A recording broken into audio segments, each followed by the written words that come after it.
Hello नमस्कार दोस्तों, कैसे हैं आप सभी लोग। आशा करते हैं कि आप सभी लोग अच्छे होंगे और आप सभी लोग की पढ़ाई जो है बिल्कुल ही अच्छी तरीके से चल रही होगी। तो दोस्तों, आज की इस क्लास में हम सभी लोग पढ़ने वाले हैं रेलवे ग्रुप डी एग्जाम 2025 के परीक्षा के लिए मोस्ट इम्पोर्टेंट महत्वपूर्ण प्रश्न को।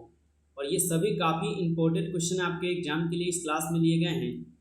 तो आप सभी लोग इस क्लास को बिल्कुल अच्छी तरीके से लास्ट तक देखिएगा और इस क्लास को आप सब लोग बिल्कुल अपना टेस्ट मान लीजिए और टेस्ट देना है आपको इस क्लास में। ठीक है, इस क्लास में आपको टेस्ट देना है और आप लोग कितना क्वेश्चन इस क्लास में सही कर पा रहे हैं लास्ट में जरूर बताइएगा। यदि आपकी तैयारी कंप्लीट हो गई है तो बहुत अच्छी बात है, अगर नहीं हो पाई है तो कोई बात नहीं है। यहाँ से आप डेली यहाँ से इसी तरीके से प्रैक्टिस करके अपनी तैयारी को कंप्लीट कर लेंगे, क्योंकि आपके रेलवे ग्रुप डी से महत्वपूर्ण महत्वपूर्ण प्रश्न आपको यहाँ पे डेली पढ़ने के लिए मिलेंगे, जो कि आपके एग्जाम के लिए काफ़ी महत्वपूर्ण है। तो क्लास को आप बिल्कुल यहाँ से कंटिन्यू देखते चलिए और अच्छी तरीके से डेली क्लास कीजिएगा तो आपकी भी तैयारी कंप्लीट हो जाएंगे। तो चलिए हम क्लास को स्टार्ट करते हैं। उनसे पहले यदि आप इस चैनल पर पहली बार जुड़े होंगे तो आप जो है बिना सोचे चैनल को सब्सक्राइब करके ऑल पे जवाकर जुड़े रहिएगा। ठीक है, ताकि जब भी क्लास होगा तो सबसे पहले नोटिफिकेशन जो है क्लास का आपके पास पहुँच पाएंगे और आप जो इस क्लास को सबसे पहले देख पाएंगे। तो चलिए फिर क्लास को स्टार्ट करते हैं और आप सब लोग हमारे साथ जो है आंसर भी लगाते चलिएगा, जिससे कि आपको जो इसी क्लास में सभी क्वेश्चन अच्छे से याद हो जाएंगे और आप सब लोग अपने एग्जाम के लिए क्लियर हो जाएंगे और तैयार हो जाएंगे। ठीक है, तो चलिए फिर क्लास को स्टार्ट करते हैं।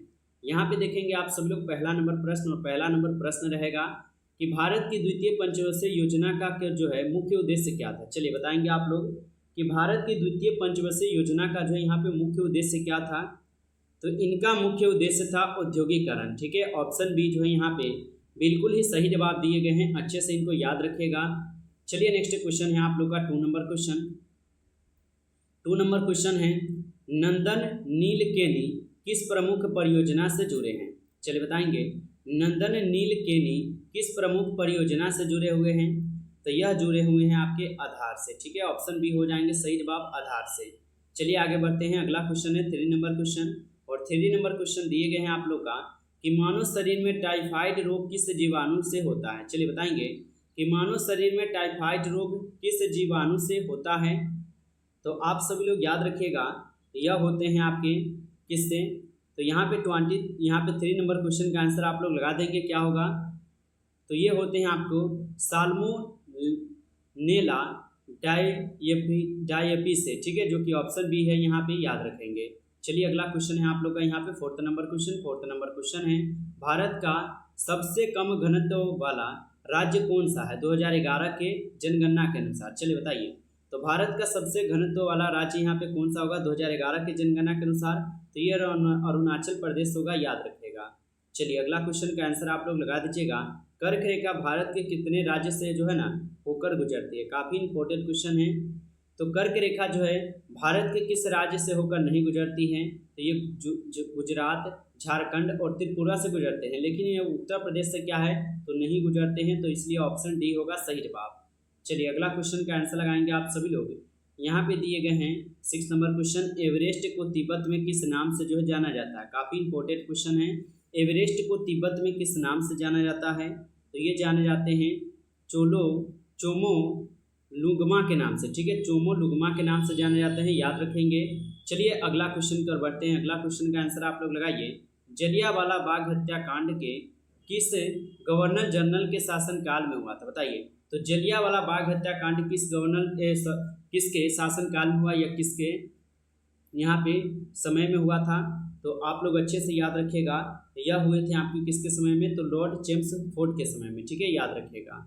चलिए अगला क्वेश्चन कर बढ़ते हैं। नेक्स्ट क्वेश्चन है आप सब लोग का यहाँ पे 8 नंबर क्वेश्चन कि किस विटामिन की कमी से रतौंधी रोग होती है। चलिए बताइए, तो रतौंधी रोग जो है आपके विटामिन ए से होते हैं। तो ऑप्शन यहाँ पे जो है सी यहाँ पे बिल्कुल सही जवाब हो जाएंगे।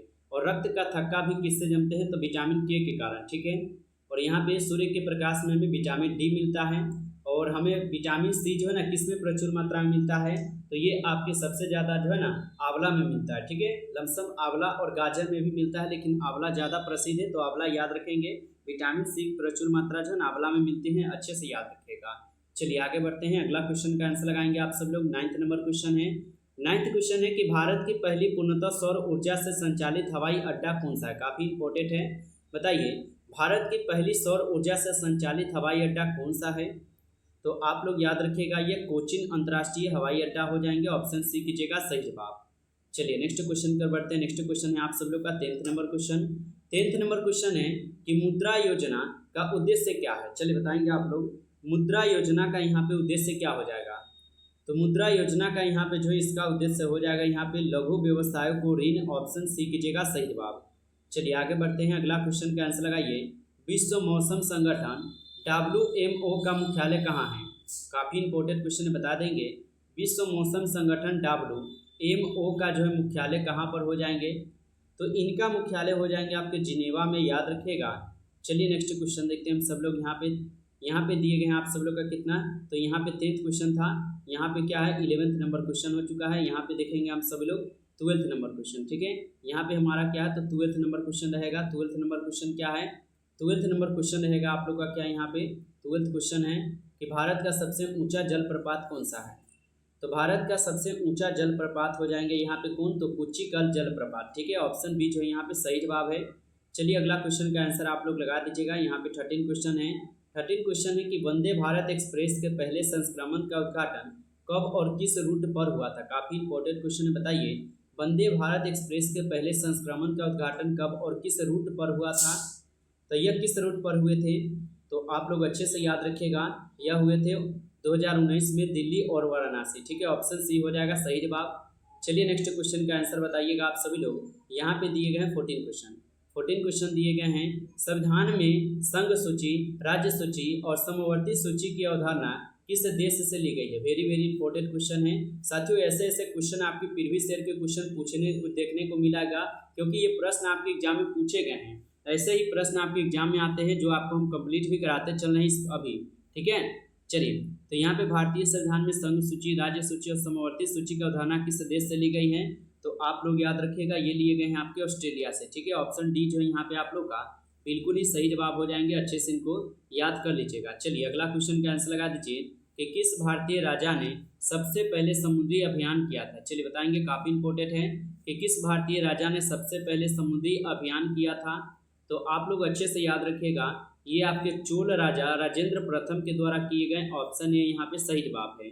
चलिए आगे बढ़ते हैं, अगला क्वेश्चन का आंसर आप लोग लगा दीजिएगा 20। यहाँ पे दिए गए हैं 16 क्वेश्चन, ठीक है। 16 क्वेश्चन क्या है, काफ़ी इंपॉर्टेंट है। भारतीय संविधान में किस संशोधन के द्वारा मौलिक कर्तव्य जोड़े गए थे? वेरी वेरी इंपॉर्टेंट क्वेश्चन है कि भारतीय संविधान के किस संशोधन के द्वारा मौलिक कर्तव्यों को जोड़े गए थे? तो यह जोड़े गए थे आपके 42वां संविधान संशोधन के द्वारा। तो ऑप्शन ए जो है बिल्कुल सही जवाब है। चलिए आगे बढ़ते हैं और अगला क्वेश्चन का आंसर आप लोग लगा दीजिएगा। यहाँ पे 17 क्वेश्चन है। 17 क्वेश्चन क्या दिया गया आप सब लोग का कि राज्यसभा के स्थायी सदस्यों का कार्यकाल कितने वर्षों का होता है? काफ़ी इंपॉर्टेंट क्वेश्चन है कि राज्यसभा के क्या है अस्थायी सदस्यों का कार्यकाल कितने वर्षों का होता है?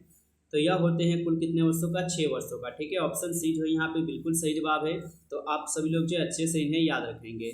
चलिए अगला क्वेश्चन देखते हैं हम सब लोग। यहाँ पे दिए गए हैं 18 क्वेश्चन और 18 क्वेश्चन दिए गए हैं। 18 क्वेश्चन है कि भारतीय मानक समय किस रेखांश को आधार मानकर जो है ना निर्धारित किए गए हैं? तो ये किसको निर्धारित किए गए हैं मानकर? तो ये निर्धारित किए गए हैं आपके 82.5 डिग्री पूर्वी देशांतर को मानकर। तो ऑप्शन ए होगा सही जवाब। चलिए आगे बढ़ते हैं और अगला क्वेश्चन का आंसर आप लोग लगा दीजिएगा। काकोरी कांड में किस क्रांतिकारी को फांसी दी गई थी? चलिए बता देंगे, काकोरी कांड को किस क्रांतिकारी को फांसी दी गई थी, ठीक है। तो काकोरी कांड में किस क्रांतिकारी को फांसी की सजा दी गई थी? तो यह दिए गए थे आपके राम प्रसाद बिस्मिल को, ठीक है। ऑप्शन बी हो जाएगा यहाँ पे बिल्कुल सही जवाब। चलिए अगला क्वेश्चन का आंसर आप लोग लगा दीजिएगा। यहाँ पे 20 नंबर क्वेश्चन है कि भारत में श्वेत क्रांति के जनक कौन थे? काफ़ी इंपॉर्टेंट क्वेश्चन है। भारत में श्वेत क्रांति के जनक कौन थे? तो भारत में श्वेत क्रांति के जनक यहाँ पे हो जाएंगे वर्गीज कुरियन, जो कि ऑप्शन बी यहाँ पे है सही जवाब। अच्छे से इनको याद रखिएगा, ओके। चलिए आगे बढ़ते हैं और अगला क्वेश्चन का आंसर आप लोग लगा दीजिएगा। यहाँ पे 21 नंबर क्वेश्चन है। 21 नंबर क्वेश्चन है कि किस सूफी संत को भारतीय समाज का लोक शिक्षक जो है कहा जाता है? चलिए बताएंगे, किस सूफी संत को भारतीय समाज का लोक शिक्षक कहा जाता है? तो ये कहे जाते हैं आपके ख्वाजा मोइनुद्दीन चिश्ती को, ठीक है। ऑप्शन बी जो है यहाँ पे बिल्कुल ही सही जवाब हो जाएंगे। चलिए अगला क्वेश्चन कर बढ़ते हैं। नेक्स्ट क्वेश्चन देखिएगा आप सब लोग। 22 नंबर क्वेश्चन। 22 नंबर क्वेश्चन है कि प्रसिद्ध कृष्णदेव राय किस वंश से संबंधित है? काफ़ी इंपॉर्टेंट क्वेश्चन है, बता दीजिएगा प्रसिद्ध कृष्णदेवराय किस वंश से संबंधित थे? तो यह संबंधित थे आपके विजयनगर से। ऑप्शन सी जो है यहाँ पे सही जवाब हो जाएंगे। चलिए नेक्स्ट क्वेश्चन देखते हैं हम सब लोग। यहाँ पे 23 नंबर क्वेश्चन है। 23 नंबर क्वेश्चन काफी इंपॉर्टेंट क्वेश्चन है कि गुप्त काल को क्यों भारत का स्वर्ण युग भी कहा जाता है। वेरी वेरी इंपॉर्टेंट क्वेश्चन है, नोट डाउन कर लीजिएगा आप लोग स्टार लाइन देकर। बताइए कि गुप्त काल को क्यों भारत का स्वर्ण युग कहा जाता है?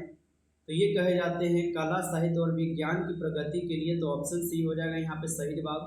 चलिए अगला क्वेश्चन कर बढ़ते हैं। नेक्स्ट क्वेश्चन देखिएगा आप सब लोग। 20 यहाँ पे 4 क्वेश्चन है। 24 क्वेश्चन है कि किस संविधान संशोधन द्वारा शिक्षा को मौलिक अधिकार जो बनाया गया। चलिए बता देंगे कि किस संविधान संशोधन द्वारा शिक्षा को मौलिक अधिकार जो बनाया गया है। तो ये बनाए गए हैं आपको किसके द्वारा, फटाफट बता देंगे। तो ये बनाए गए हैं आप सभी लोग का यहाँ पे 86वां संविधान संशोधन के द्वारा। अच्छे से इनको याद कर लीजिएगा। चलिए आगे बढ़ते हैं और अगला क्वेश्चन का आंसर आप लोग जो है लगा दीजिएगा। यहाँ पे 25 नंबर क्वेश्चन है। 25 नंबर क्वेश्चन है कि ओजोन परत किस गैस से क्षतिग्रस्त होती है। चलिए बताइए ओजोन परत जो है ये किस गैस से क्षतिग्रस्त होती है। तो ओजोन परत जो है ये CFC जो है इनसे ज़्यादा हुआ ग्रस्त होते हैं, क्षतिग्रस्त। चलिए अगला क्वेश्चन का आंसर आप लोग लगाइएगा। 26 नंबर क्वेश्चन दिए गए हैं कि 1857 की क्रांति के समय भारत का गवर्नर जनरल कौन था। चलिए काफ़ी इंपॉर्टेंट क्वेश्चन है। 1857 की क्रांति के समय भारत का गवर्नर जनरल पूछा है कौन था। तो उस समय भारत का गवर्नर जनरल था आपके लॉर्ड कैनिंग। ठीक है, ऑप्शन ए हो जाएगा यहाँ पे सही जवाब, याद रखिएगा। चलिए अगला क्वेश्चन कर बढ़ते हैं। नेक्स्ट क्वेश्चन देखिएगा यहाँ पे 27 क्वेश्चन है। 27 क्वेश्चन है कोस्टा का पावर हाउस जो है किसे कहा जाता है। बताएंगे आप लोग कोस्टा का पावर हाउस किसे कहा जाता है। तो कोस्टा का पावर हाउस जो है ये कहे जाते हैं माइटोकॉन्ड्रिया को। ऑप्शन सी हो जाएगा सही जवाब। चलिए अगला क्वेश्चन कर बढ़ते हैं। नेक्स्ट क्वेश्चन देखिएगा यहाँ पे 28 नंबर क्वेश्चन है। 28 क्वेश्चन है DNS का पूरा नाम क्या है। बताएंगे आप सभी लोग DNS का पूरा नाम क्या है। तो डोमेन नेम सिस्टम नाम है इनका पूरा नाम। ठीक है, याद रखिएगा आप सभी लोग। चलिए अगला क्वेश्चन कर बढ़ते हैं। अगला क्वेश्चन का आंसर लगाएंगे। 29 नंबर क्वेश्चन है। 29 नंबर क्वेश्चन है कि किस राज्य में लोकसभा की सबसे ज़्यादा सीटें हैं। चलिए बताइए किस राज्य में लोकसभा की सबसे ज़्यादा सीटें हो जाएंगे। तो ये सबसे ज़्यादा सीट कहाँ पे हो जाएंगे। तो आप लोग अच्छे से याद रखिएगा, ये आपके उत्तर प्रदेश के हो जाएंगे। ऑप्शन बी कीजिएगा सही जवाब। चलिए अगला क्वेश्चन कर बढ़ते हैं। यहाँ पे देखिएगा 13 क्वेश्चन है। और 13 क्वेश्चन क्या दिया गया है आप सब लोग का। यहाँ पे 13 क्वेश्चन है कि नंद वंश का अंतिम शासक कौन था। वेरी वेरी इंपॉर्टेंट क्वेश्चन है। नंद वंश का अंतिम शासक कौन था। तो नंद वंश का अंतिम शासक जो है घानानंद थे। ऑप्शन ए हो जाएगा सही जवाब। चलिए अगला क्वेश्चन कर बढ़ते हैं। नेक्स्ट क्वेश्चन देखिएगा आप सब लोग। यहाँ पे टेस्ट का क्वेश्चन है एवरेस्ट को तिब्बत में किस नाम से जो है जाना जाता है। बताएंगे आप सब लोग एवरेस्ट को तिब्बत में किस नाम से जाना जाता है। इसका आंसर आप लोगों को कमेंट करके बताना है। दोस्तों यदि आप सब लोग को ये क्लास अच्छा लगा हो तो आप सब लोग जरूर इस क्लास को लाइक कर लीजिएगा। और चैनल पे पहली बार यदि आप सब लोग जुड़े हैं तो चैनल को भी सब्सक्राइब करके ऑल पे आप सब लोग जरूर दबा लीजिएगा, जिससे कि जब भी कोई नई क्लास होगा सबसे पहले उस क्लास का नोटिफिकेशन जो है आपके पास पहुंच पाएंगे। तो चैनल को आप सब्सक्राइब नहीं किए हैं तो चैनल को भी सब्सक्राइब आप जरूर कर लेंगे। चलिए फिर मिलते हैं नेक्स्ट क्लास में, तब तक के लिए जय हिंद जय भारत।